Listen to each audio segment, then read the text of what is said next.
Hello दोस्तों, नमस्कार। स्वागत है आपका अपने YouTube चैनल नाउ रेलवे में। दोस्तों, जैसा कि आपको पता है कि इस चैनल पर रेलवे विभागीय परीक्षा संबंधित प्रत्येक विभाग का प्रश्न पत्र अपलोड किया जाता है LDC और GDC के।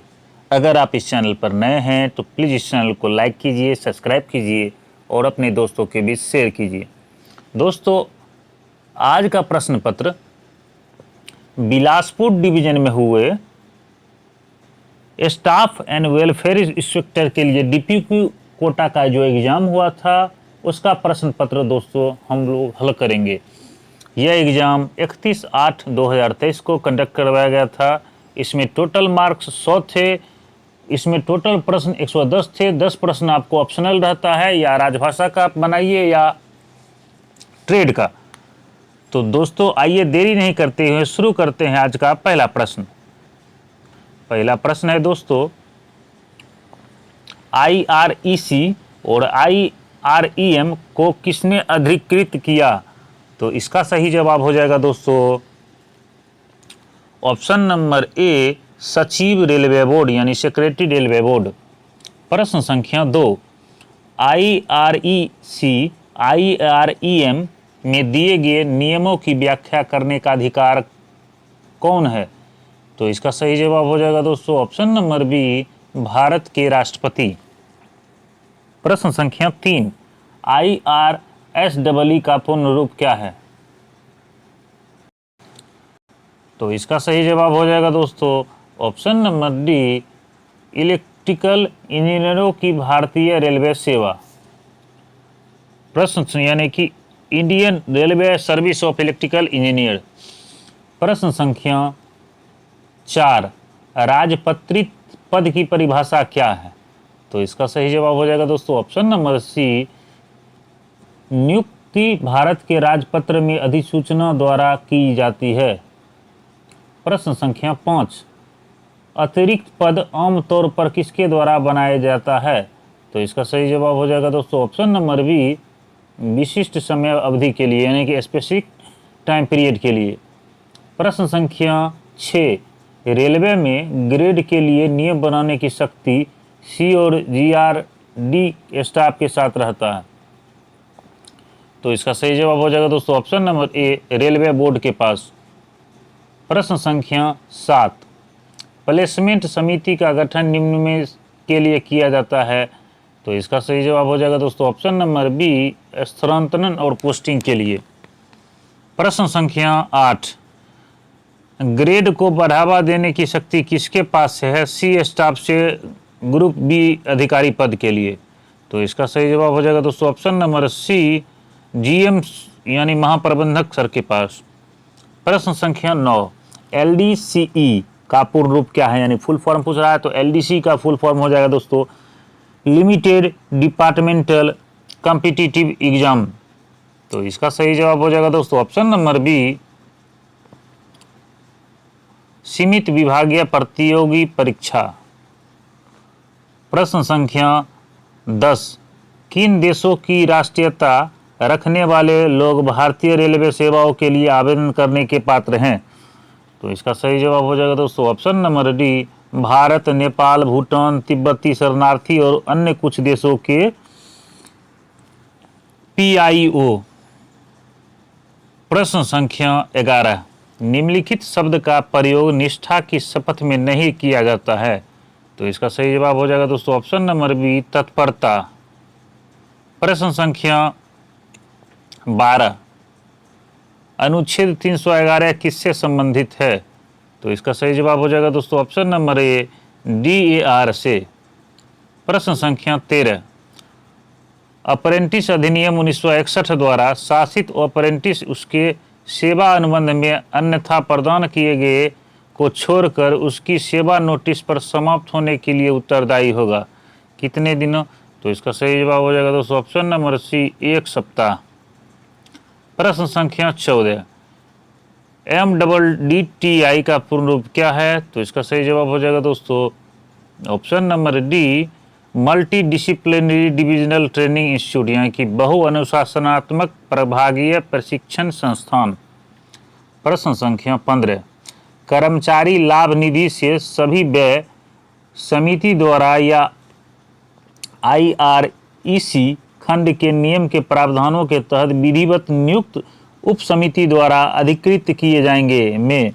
तो इसका सही जवाब हो जाएगा दोस्तों ऑप्शन नंबर बी, नियम 808।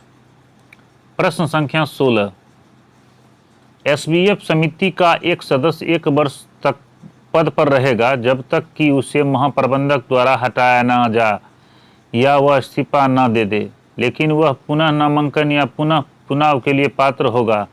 तो इसका सही जवाब हो जाएगा दोस्तों ऑप्शन नंबर सी, 1 वर्ष बाद। प्रश्न संख्या 17, छटनी का अर्थ क्या है? तो इसका सही जवाब हो जाएगा दोस्तों ऑप्शन नंबर डी, कोयले, बिजली या कच्चे माल की कमी के कारण किसी भी कर्मचारी को रोजगार देने में विफलता या मना करना या असमर्थता।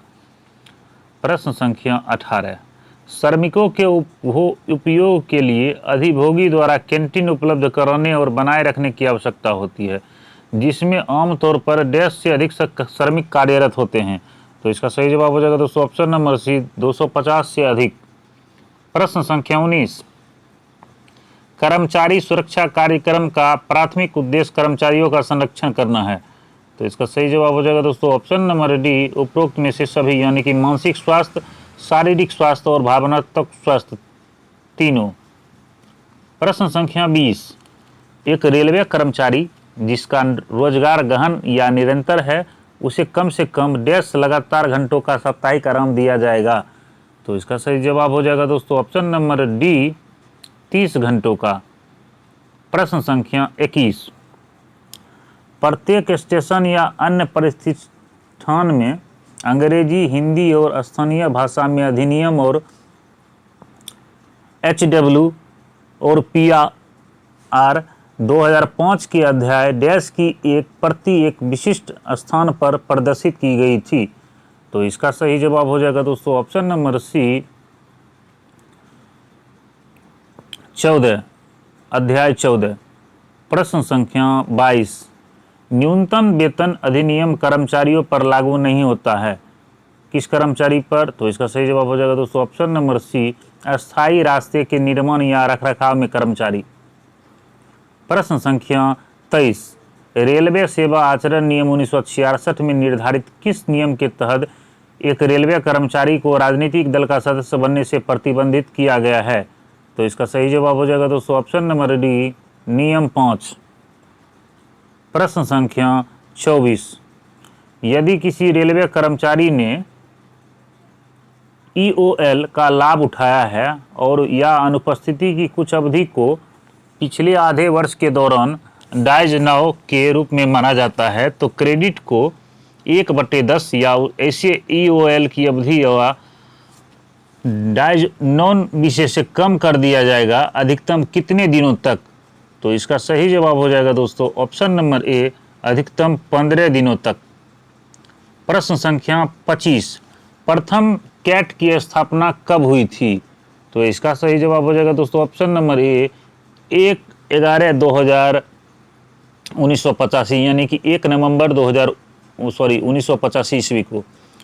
प्रश्न संख्या 26, गुरु बी राजपत्रित अधिकारी को प्रथम श्रेणी ए ड्यूटी पास मिलता है, सही है या गलत है, क्या है? तो इसका सही जवाब होगा सही, ऑप्शन नंबर ए। प्रश्न संख्या 27, न्यूनतम मजदूरी अधिनियम 1948 के तहत न्यूनतम मजदूरी तय करने के लिए निम्नलिखित में से कौन सी विधि नहीं है? तो इसका सही जवाब हो जाएगा दोस्तों ऑप्शन नंबर सी, सौदेबाजी विधि। प्रश्न संख्या 28, SLP का पूर्ण रूप क्या है, यानी कि फुल फॉर्म पूछा जा रहा है। तो इसका फुल फॉर्म हो जाएगा दोस्तों ऑप्शन नंबर ए, विशेष अनुमति याचिका यानी कि स्पेशल लीव पिटीशन। प्रश्न संख्या 29, केंद्रीय कर्मचारी लाभ निधि समिति के सचिव कौन है? तो इसका सही जवाब हो जाएगा दोस्तों ऑप्शन नंबर डी, उपरोक्त में से कोई नहीं है। प्रश्न संख्या 30, भारतीय रेलवे कार्मिक सेवा अधिकारियों का प्रशिक्षण कक्षा आधारित कहाँ आयोजित किया जाता है? तो इसका सही जवाब हो जाएगा दोस्तों ऑप्शन नंबर बी, बड़ोदरा में। प्रश्न संख्या 31, गैर चयन पद के लिए अगले महीनों के लिए प्रत्याशित रिक्तियों पर विचार किया जाता है, तो इसका सही जवाब हो जाएगा दोस्तों ऑप्शन नंबर बी 12। प्रश्न संख्या 32, क्या कोई हटाया गया रेलवे कर्मचारी एसबीएफ समिति की बैठक में भाग ले सकता है? तो इसका सही जवाब हो जाएगा दोस्तों ऑप्शन नंबर बी नहीं। प्रश्न संख्या 33, रेलवे के लिए ऑनलाइन शिकायत निवारण तंत्र का नाम क्या है?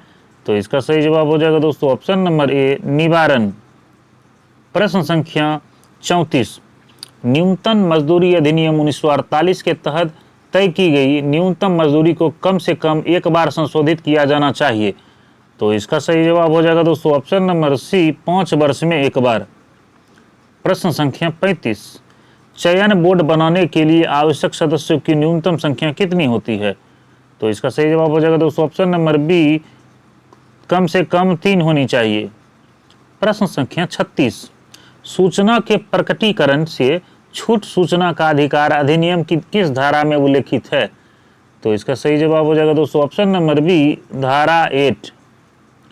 प्रश्न संख्या 37, न्यूनतम वेतन अधिनियम के तहत निम्नलिखित में से किसे वेतन की न्यूनतम दरों में से कम भुगतान से उत्पन्न होने वाले दावों पर निर्णय लेने के लिए आधिकारिक राजपत्र के तहत अधिसूचना द्वारा उपयुक्त सरकार द्वारा नियुक्त नहीं किया जा सकता है? तो इसका सही जवाब हो जाएगा दोस्तों ऑप्शन नंबर डी कोई भी अधिकारी जो जिला मजिस्ट्रेट के पद से कम ना हो। प्रश्न संख्या 38, सतत श्रेणी में आने वाले कर्मचारियों को हर हफ्ते 1.5 घंटे आराम की अनुमति है? तो इसका सही जवाब हो जाएगा दोस्तों ऑप्शन नंबर सी 30 घंटे। प्रश्न संख्या 39, बाल श्रम निषेध और विनियमन अधिनियम 1986 के तहत एक बच्चा वह है जिसने अपना काम पूरा नहीं किया हुआ, कितना साल? तो इसका सही जवाब हो जाएगा दोस्तों ऑप्शन नंबर डी 14 साल। प्रश्न संख्या 40, 1000 किलोमीटर से अधिक लेकिन 2000 किलोमीटर से कम के लिए जुड़ने का समय कितने यानी ज्वाइनिंग करने का समय कितना दिन है? तो इसका सही जवाब हो जाएगा दोस्तों ऑप्शन नंबर सी 12 दिन। प्रश्न संख्या 41, रनिंग अलाउंस का वर्णन IREM के किस अध्याय में किया गया है? तो इसका सही जवाब हो जाएगा दोस्तों ऑप्शन नंबर बी अध्याय 9। प्रश्न संख्या 42, मृत्यु के मामले में रेलवे क्वार्टर को 1.5 महीने तक अपने पास रखना अनुमत है? तो इसका सही जवाब हो जाएगा दोस्तों ऑप्शन नंबर ए 24 महीने यानी कि 2 साल तक आप रख सकते हैं। प्रश्न संख्या 43, महाप्रबंधक के पास रेलवे कर्मचारियों को 1.5 वर्ष की अस्पताल छुट्टी देने की शक्ति है? तो इसका सही जवाब हो जाएगा दोस्तों ऑप्शन नंबर डी असीमित। प्रश्न संख्या 44, HRMS का पूर्ण रूप क्या है यानी फुल फॉर्म पूछ रहा है? तो इसका सही जवाब हो जाएगा दोस्तों ऑप्शन नंबर ए मानव संसाधन प्रबंधन प्रणाली यानी कि human resource management system HRMS का फुल फॉर्म है। यह बहुत ही VVI क्वेश्चन है, बहुत सारे एग्जाम में यह पूछा जाता है। प्रश्न संख्या 45, पेंशन के संराशीकरण का अधिकतम प्रतिशत क्या है? तो इसका सही जवाब हो जाएगा दोस्तों ऑप्शन नंबर ए 40। प्रश्न संख्या 46, SBF के माध्यम से महिला सशक्तिकरण के लिए कितनी धनराशि आरक्षित है? तो इसका सही जवाब हो जाएगा दोस्तों ऑप्शन नंबर डी 23%। प्रश्न संख्या 47, CGA के तहत ग्रेड प्राप्त करने के लिए न्यूनतम आवश्यक शैक्षणिक योग्यता यानी विधवा के अलावा अन्य के लिए कितना है? तो इसका सही जवाब हो जाएगा दोस्तों ऑप्शन नंबर बी 12वां। प्रश्न संख्या 48, TA आयकर के दायरे में आता है? तो इसका सही जवाब हो जाएगा दोस्तों ऑप्शन नंबर बी किसी भी स्थिति में नहीं आता है। प्रश्न संख्या 49, SF40 का क्या कार्य है? तो इसका सही जवाब हो जाएगा दोस्तों ऑप्शन नंबर बी सेवानिवृत्त रेलवे कर्मचारी को आरोप प्रदान करना। प्रश्न संख्या 50, निम्नलिखित में से कौन सा कानून भारत में असंगठित क्षेत्र के श्रमिकों पर लागू होता है? तो इसका सही जवाब हो जाएगा दोस्तों ऑप्शन नंबर डी इनमें से सभी यानी कि न्यूनतम मजदूरी अधिनियम, बाल श्रम अधिनियम 1986, अनुबंध श्रम अधिनियम 1970। प्रश्न संख्या 51, नेतृत्व से संबंधित निम्नलिखित में से कौन सा कथन असत्य है? तो इसका सही जवाब हो जाएगा दोस्तों ऑप्शन नंबर सी नेतृत्व बॉसवाद है। प्रश्न संख्या 52, वेतन भुगतान अधिनियम किस वर्ष लागू हुआ? तो इसका सही जवाब हो जाएगा दोस्तों ऑप्शन नंबर सी, 23 अप्रैल 1936 को। प्रश्न संख्या 53, बहिष्कृत श्रेणी के कर्मचारी एनडीए के पात्र हैं? तो इसका सही जवाब हो जाएगा दोस्तों ऑप्शन नंबर बी, नहीं, यानी कि गलत। प्रश्न संख्या 54, प्रतिदिन 4 घंटे काम करने वाले आयुर्वेदिक होम्योपैथिक चिकित्सक को कितने रुपये का भुगतान किया जाएगा? 9,000 रुपया, जिसका मानदेय है 9,000। तो इसका सही जवाब हो जाएगा दोस्तों ऑप्शन नंबर बी, गलत है। प्रश्न संख्या 55, रेलवे सेवा यानी उदारीकृत अवकाश नियम 1949 के अनुसार आकस्मिक अवकाश का पालन किया जा सकता है? तो इसका सही जवाब हो जाएगा दोस्तों ऑप्शन नंबर डी, संगरोध अवकाश यानी कि क्वारंटाइन लीव। प्रश्न संख्या 56, बाल श्रम निषेध एवं विनियमन अधिनियम 1986 इसका एक उदाहरण है? तो इसका सही जवाब हो जाएगा दोस्तों ऑप्शन नंबर बी, सुरक्षात्मक श्रम विधान यानी कि प्रोटेक्टिव लेबर लेजिस्लेशन। प्रश्न संख्या 57, एक वर्ष में कितने स्कूल चेक पास जारी किए जा सकते हैं? तो इसका सही जवाब हो जाएगा दोस्तों ऑप्शन नंबर डी, 3। प्रश्न संख्या 58, औद्योगिक विवाद अधिनियम 1947 के तहत दिए गए छटनी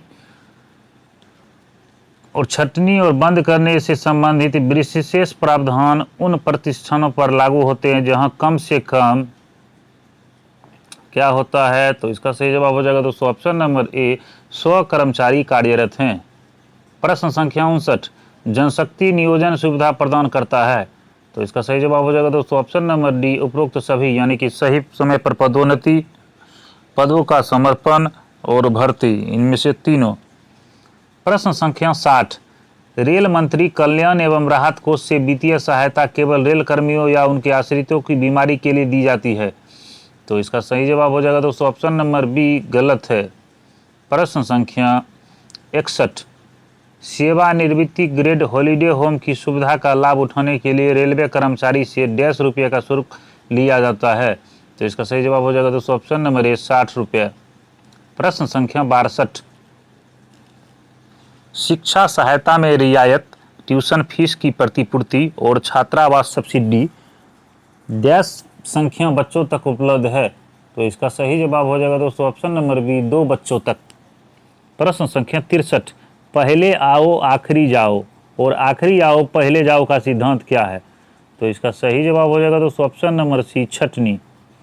प्रश्न संख्या 64, राजपत्रित रेलवे कर्मचारी उपभोक्ता सहकारी समिति के सदस्य बन सकते हैं लेकिन पदाधिकारी के रूप में निर्वाचित नहीं हो सकते, इस पर अपने विचार दीजिए। तो इसका सही जवाब हो जाएगा दोस्तों ऑप्शन नंबर डी, वे दोनों हो सकते हैं, कोई प्रतिबंध इसमें नहीं है। प्रश्न संख्या 65, कर्मचारियों के वेतन से कटौती की कुल राशि %% से अधिक नहीं होनी चाहिए? तो इसका सही जवाब हो जाएगा दोस्तों ऑप्शन नंबर ए, 50% से अधिक। प्रश्न संख्या 66, प्रेम का पूर्ण रूप क्या है? यानी फुल फॉर्म पूछा जा रहा है, तो प्रेम का पूर्ण रूप हो जाएगा participation of railway employment in management, यानी कि प्रबंधन में रेलवे कर्मचारियों की भागीदारी। प्रश्न संख्या 67, इनमें से भर्ती का उद्देश्य क्या है? तो इसका सही जवाब हो जाएगा दोस्तों ऑप्शन नंबर बी, सही काम के लिए सही व्यक्ति का चयन करना। प्रश्न संख्या 68, एसबीएफ योजना के तहत अनुसूचित जाति कर्मचारी के बच्चों को तकनीकी शिक्षा के लिए छात्रवृत्ति देने हेतु राशि आरक्षित है, कितनी? तो इसका सही जवाब हो जाएगा दोस्तों ऑप्शन नंबर ए, 15%। प्रश्न संख्या 69, अनुशासनात्मक प्राधिकारी कभी भी जांच अधिकारी के रूप में कार्य नहीं कर सकता है, अपने विचार दीजिए। तो इसका सही जवाब हो जाएगा दोस्तों ऑप्शन नंबर बी, गलत। प्रश्न संख्या 70, श्रमिक मुआवजा अधिनियम 1923, मातृत्व लाभ अधिनियम 1965 और कर्मचारी राज्य बीमा अधिनियम 1948। तो इसका सही जवाब हो जाएगा दोस्तों ऑप्शन नंबर डी, यदि श्रमिक मुआवजा अधिनियम और मातृत्व लाभ अधिनियम लागू है तो कर्मचारी राज्य बीमा अधिनियम लागू नहीं होगा। प्रश्न संख्या 71, 7th CPC के अनुसार गैर अभ्यास भत्ता का प्रतिशत क्या है, यानी कि नॉन प्रैक्टिसिंग अलाउंस? तो इसका सही जवाब हो जाएगा दोस्तों ऑप्शन नंबर सी, 20%। प्रश्न संख्या 72, कैजुअल लेबर को एमएसपी का लाभ मिल सकता है? तो इसका सही जवाब हो जाएगा दोस्तों ऑप्शन नंबर बी गलत। प्रश्न संख्या 73, जब प्रक्रिया में शामिल लोग पर्यावरण के साथ अपनी बातचीत से अप्रिय परिणामों को समझते हैं तो इसे विशेष रूप से कहा जाता है, क्या कहा जाता है? तो इसका सही जवाब हो जाएगा दोस्तों ऑप्शन नंबर बी प्रत्याशित तनाव। प्रश्न संख्या 74, सेवानिवृत्त कर्मचारी का डीसीआरजी क्वार्टर खाली करने तक रोक दिया जाता है। तो इसका सही जवाब हो जाएगा दोस्तों ऑप्शन नंबर ए सही है। प्रश्न संख्या 75, श्रमिक मुआवजा अधिनियम 1923 के तहत मुआवजे का भुगतान करने के उद्देश्य से निम्नलिखित में से किसे मृत श्रमिक का आश्रित माना जाता है? तो इसका सही जवाब हो जाएगा दोस्तों ऑप्शन नंबर डी, इनमें से 1, 2, 3, 5 और यानी कि नाबालिग भाई और अविवाहित बहन या विधवा बहन, विधवा बहू, पूर्व मृत पुत्र की नाबालिग संतान, पूर्व मृत बेटी का नाबालिग बच्चा जहां बच्चा का कोई माता पिता जीवित नहीं हो। यदि श्रमिक के माता पिता में से कोई जीवित नहीं है तो दादा दादी। तो इसका सही जवाब हो जाएगा दोस्तों ऑप्शन नंबर डी, इनमें से सभी। प्रश्न संख्या 76, संभागीय स्तर पर यानी डिविजनल स्तर पर एक वर्ष में कितनी बार पीएनएम बैठकें आयोजित की जाती है? तो इसका सही जवाब हो जाएगा दोस्तों ऑप्शन नंबर बी 6 बार।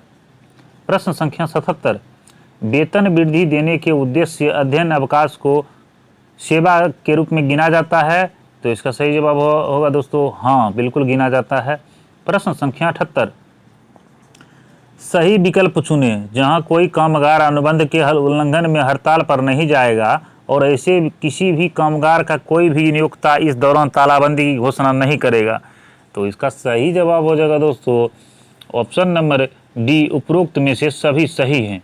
यानी कि सुलह कार्रवाई की लंबित अवधि बोर्ड पर चढ़ने से पहले और इसी कार्रवाई के समापन के 7 दिन बाद सर्व न्यायाधिकरण या राष्ट्रीय न्यायाधिकरण के समक्ष कार्रवाई की लंबितता और ऐसी कार्रवाई के समापन के 2 महीने बाद या किसी भी अवधि के दौरान जिसमें निपटान या पुरस्कार के अंतर्गत आने वाले किसी भी मामले के संबंध में कोई समझौता या पुरस्कार लागू होता है।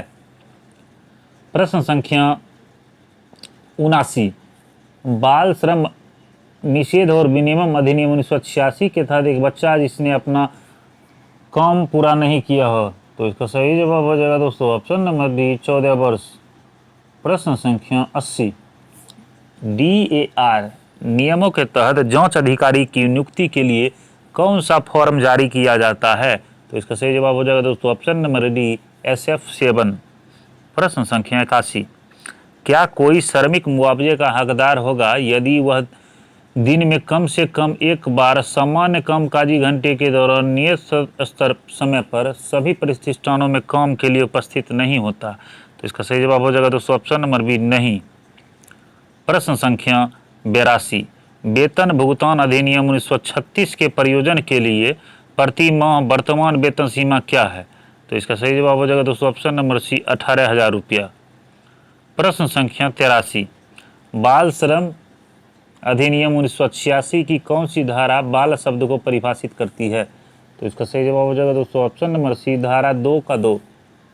प्रश्न संख्या 84, निम्नलिखित में से क्या वेतन भुगतान अधिनियम 1936 के तहत दी गई मजदूरी की परिभाषा के अंतर्गत शामिल नहीं है? तो इसका सही जवाब हो जाएगा दोस्तों ऑप्शन नंबर डी ग्रेच्युटी। प्रश्न संख्या 85, फैक्ट्री अधिनियम के अनुसार वयस्क का अर्थ वह व्यक्ति है जिसने 10 वर्ष पूरी कर ली हो। तो इसका सही जवाब हो जाएगा दोस्तों ऑप्शन नंबर डी 18 वर्ष। प्रश्न संख्या 86, भारत के राष्ट्रपति भारत के संविधान के अनुच्छेद 10 के प्रावधानों द्वारा प्रदत्त शक्तियों का प्रयोग करते हुए DR नियम बनाते हैं। तो इसका सही जवाब हो जाएगा दोस्तों ऑप्शन नंबर डी अनुच्छेद 311। प्रश्न संख्या 87, अधीनस्थ से वरिष्ठ तक संचार को डैश कहा जाता है? तो इसका सही जवाब हो जाएगा दोस्तों ऑप्शन नंबर सी अर्ध संचार। प्रश्न संख्या 88, GRGP 1800 वाले डी कर्मचारी किस प्रकार के क्वार्टर के हकदार हैं? तो इसका सही जवाब हो जाएगा दोस्तों ऑप्शन नंबर बी टाइप 1। प्रश्न संख्या 89, औद्योगिक विवादों के निपटारे के लिए निम्नलिखित में से कौन सी मशीनरी है? तो इसका सही जवाब हो जाएगा दोस्तों ऑप्शन नंबर सी औद्योगिक न्यायीकरण। प्रश्न संख्या 90। डैश किसी कर्मचारी की नौकरी की विशेषताओं को संशोधित करने का एक वैज्ञानिक और व्यवस्थित प्रयास है। तो इसका सही जवाब हो जाएगा दोस्तों ऑप्शन नंबर ए, नौकरी का नया स्वरूप। प्रश्न संख्या 91। कर्मचारी मुआवजा अधिनियम और मातृत्व लाभ अधिनियम के प्रावधान सभी उद्योगों पर लागू नहीं होते हैं। इसका कारण है कर्मचारी मुआवजा अधिनियम एक व्यापक सामाजिक सुरक्षा कानून है। तो इसका सही जवाब जो हो जाएगा दोस्तों वो हो जाएगा ऑप्शन नंबर ए गलत है लेकिन आर ए सही है। प्रश्न संख्या 92। प्रति बच्चा प्रति वर्ष बाल शिक्षा भत्ता कितना मिलता है? तो इसका सही जवाब हो जाएगा दोस्तों ऑप्शन नंबर बी, 27,000 रुपया। प्रश्न संख्या 93। रेलवे बोर्ड स्तर पर पीएनएम बैठक का सचिव कौन होता है? तो इसका सही जवाब हो जाएगा दोस्तों ऑप्शन नंबर सी, उपनिदेशक। प्रश्न संख्या 94। औद्योगिक विवाद अधिनियम के अनुसार निम्नलिखित में से कौन सी एक अवैध औद्योगिक कार्रवाई है? तो इसका सही जवाब हो जाएगा दोस्तों ऑप्शन नंबर डी, घेराव। प्रश्न संख्या 95। सेवा से हटाए गए कर्मचारी को दिया जाने वाला अधिकतम अनुकंपा भत्ता मुआवजा पेंशन का डैश होगा। तो इसका सही जवाब हो जाएगा दोस्तों ऑप्शन नंबर सी, 2/3। प्रश्न संख्या 96। रेलवे उत्पादन इकाइयों की डैश को फैक्ट्री विज्ञापन के अनुसार संबंधित इकाइयों के अधिभोगियों के रूप में नियुक्त किया गया है। तो इसका सही जवाब हो जाएगा दोस्तों ऑप्शन नंबर सी, मुख्य यांत्रिक इंजीनियर यानी कि चीफ मैकेनिकल इंजीनियर CWM। प्रश्न संख्या 97। टाटा मोटर्स ने पाकिस्तान द्वारा दिए गए 1000 ट्रक के ऑर्डर को स्वीकार करने से इनकार कर दिया। यह डैश का एक उदाहरण है। तो इसका सही जवाब हो जाएगा दोस्तों ऑप्शन नंबर 1, नैतिकता का। प्रश्न संख्या 98। तनाव पैदा करने वाली स्थिति के लगातार संपर्क में रहने के कारण किसी व्यक्ति को होने वाली थकावट को आमतौर पर क्या कहा जाता है? तो इसका सही जवाब हो जाएगा दोस्तों ऑप्शन नंबर डी, बर्नआउट। प्रश्न संख्या 99। सरकारी सेवा में भर्ती के लिए ओबीसी उम्मीदवारों के लिए आयु में कितनी छूट है? तो इसका सही जवाब हो जाएगा दोस्तों ऑप्शन नंबर ए, 3 वर्ष। प्रश्न संख्या 100। फैक्ट्री अधिनियम के अनुसार एक फैक्ट्री में निम्नलिखित में से क्या शामिल नहीं है? तो इसका सही जवाब हो जाएगा दोस्तों ऑप्शन नंबर सी, इसमें से शामिल नहीं है 1, 2, 3 और 4, इनमें से कोई चीज़ शामिल नहीं है। उसके बाद दोस्तों आपको पता ही होगा कि 10 प्रश्न जो होते हैं वो राजभाषा के पूछे जाते हैं एलडीसी के किसी भी एग्जाम में। तो आइए दोस्तों उसको भी देख लेते हैं। पहला प्रश्न है प्रश्न संख्या 101। राजभाषा के प्रोत्साहन के लिए कौन सी योजना पुरस्कार घोषित किए गए हैं? तो इसका सही जवाब हो जाएगा दोस्तों ऑप्शन नंबर डी, 1, 2, 3 यानी कि रहस्य, प्रबोधन और प्रागित तीनों। प्रश्न संख्या 102। राजभाषा अधिनियम 1963 कब पारित हुआ? तो इसका सही जवाब हो जाएगा दोस्तों ऑप्शन नंबर सी, 10 मई 1963 ईस्वी को। प्रश्न संख्या 103। इनमें से कौन सा राज्य संघ सम्मिलित प्रदेश राजभाषा अधिनियम के अनुसार कौन क्षेत्र में अंतर्गत नहीं आता है? तो इसका सही जवाब हो जाएगा दोस्तों ऑप्शन नंबर बी, महाराष्ट्र। प्रश्न संख्या 104। संसद में प्रयोग होने वाली भाषा का प्रोविजन संविधान के किस प्रकार वर्णित किया गया है? तो इसका सही जवाब हो जाएगा दोस्तों ऑप्शन नंबर डी, विवरण 120 यानी आर्टिकल 120। प्रश्न संख्या 105। बी क्षेत्र के केंद्र सरकार की कार्यप्रणाली में निम्नलिखित संपर्क भाषा में होगा। तो इसका सही जवाब हो जाएगा दोस्तों ऑप्शन नंबर ए, हिंदी या अंग्रेजी। प्रश्न संख्या 106। उड़ीसा राज्य किस क्षेत्र में आता है? तो इसका सही जवाब हो जाएगा दोस्तों ऑप्शन नंबर सी, सी क्षेत्र में। प्रश्न संख्या 107। हर साल हिंदी दिवस कब मनाया जाता है? तो हिंदी दिवस 14 सितंबर को मनाया जाता है। प्रश्न संख्या 108। केंद्रीय हिंदी समिति के अध्यक्ष कौन होते हैं? तो इसके हिंदी समिति के अध्यक्ष प्रधानमंत्री होते हैं। प्रश्न संख्या 109। निम्नलिखित में से कौन सा राज्य ख क्षेत्र के अंतर्गत आता है? तो इसका सही जवाब हो जाएगा दोस्तों ऑप्शन नंबर ए, गुजरात। और आज का अंतिम प्रश्न दोस्तों, राजभाषा के आधार पर देश को कितने क्षेत्रों में बांटा गया है? तो इसका सही जवाब हो जाएगा दोस्तों ऑप्शन नंबर, इसमें से गलत आंसर है दोस्तों, इसमें 3 क्षेत्र होगा, इसमें 4 दिया हुआ है। ये प्रश्न गलत होगा, इसको रिव्यू में रखा जाएगा। तो दोस्तों ये थे बिलासपुर डिवीजन में हुए स्टाफ एंड वेलफेयर इंस्पेक्टर के जो एग्ज़ाम हुए थे उसके हल प्रश्न पत्र। तो दोस्तों अगर आपको वीडियो पसंद आया तो प्लीज़ चैनल को लाइक कीजिए, सब्सक्राइब कीजिए और अपने दोस्तों के बीच शेयर कीजिए। दोस्तों इस चैनल पर आपको प्रमोशन से रिलेटेड हर डिपार्टमेंट का क्वेश्चन अवेलेबल करवाया जाता है। तो दोस्तों आज के लिए इतना ही, मिलते हैं फिर नए वीडियो के साथ। तब तक के लिए जय हिंद, जय भारत।